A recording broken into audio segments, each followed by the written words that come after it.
वही खबर रुड़की से आ रही है, जहां 6 साल की बच्ची के साथ दुष्कर्म हुआ है। मिली जानकारी के अनुसार देर रात्रि एक महिला अपनी 6 साल की बच्ची के साथ रुड़की से ई रिक्शा में बैठकर कलियर जा रही थी। महिला ने बताया है कि ई रिक्शा चालक व्यक्ति जो रुड़की का रहने वाला है, जिसकी रिक्शा में बैठकर कलियर आ रहे थे, रास्ते में ई रिक्शा चालक ने मेरी बेटी के साथ गलत काम किया है। महिला की तहरीर के आधार पर कोतवाली रुड़की में रिक्शा चालक के खिलाफ मुकदमा पंजीकृत किया गया। पीड़ित बच्ची का इलाज सिविल हॉस्पिटल रुड़की में किया जा रहा है।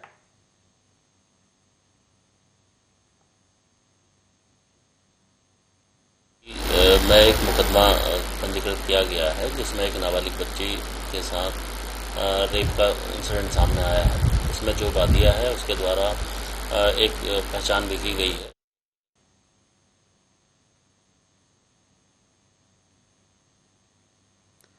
वहीं हरिद्वार में भाजपा मंडल कार्य समिति की बैठक का शुभारंभ हुआ। इस मौके पर कार्य समिति की बैठक को संबोधित करते हुए आदेश चौहान ने कहा कि अभी से 2024 आम चुनाव की तैयारियों में जुट जाना है। 2022 की प्रचंड जीत ने 2024 में जीत की पटकथा लिख दी है। वहीं विधायक ने कहा, कार्य समिति की बैठक में सभी पदाधिकारियों का सम्मान करता हूं। बीजेपी ने चुनाव में इतिहास रचा है। इस सफलता सबकी सफलता की कहानी बयां कर रही है।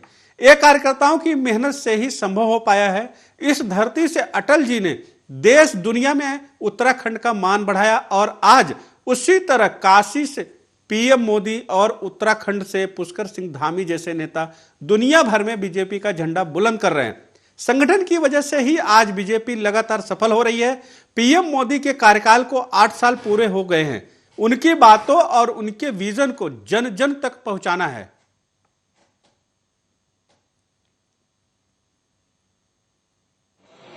आज फिजिकली भारतीय जनता पार्टी मंडल शिवालिक नगर की मंडल कार्य समिति की बैठक आज यहाँ आयोजित की जा रही है, क्योंकि पिछले 2 वर्षों में कोरोना के चलते हुए फिजिकली इस तरह की बैठकें ऑर्गेनाइज नहीं कर पा रहे थे।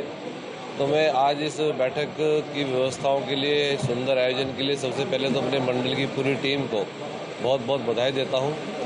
और जहाँ तक बात है कि संदेश क्या, हमने अपने राजनीतिक प्रस्ताव में वो सब बातों का उल्लेख किया है कि जो इस देश के यशस्वी प्रधानमंत्री नरेंद्र भाई मोदी जी के नेतृत्व में पूरे देश के अंदर जो विकास की गंगा बह रही है, साथ ही साथ जो अन्य क्षेत्रों के अंदर काम हो रहा है, तो उसके प्रति माननीय प्रधानमंत्री जी का, केंद्रीय सरकार का आभार व्यक्त करते हुए राजनीतिक प्रस्ताव यहाँ पर पास किया गया है।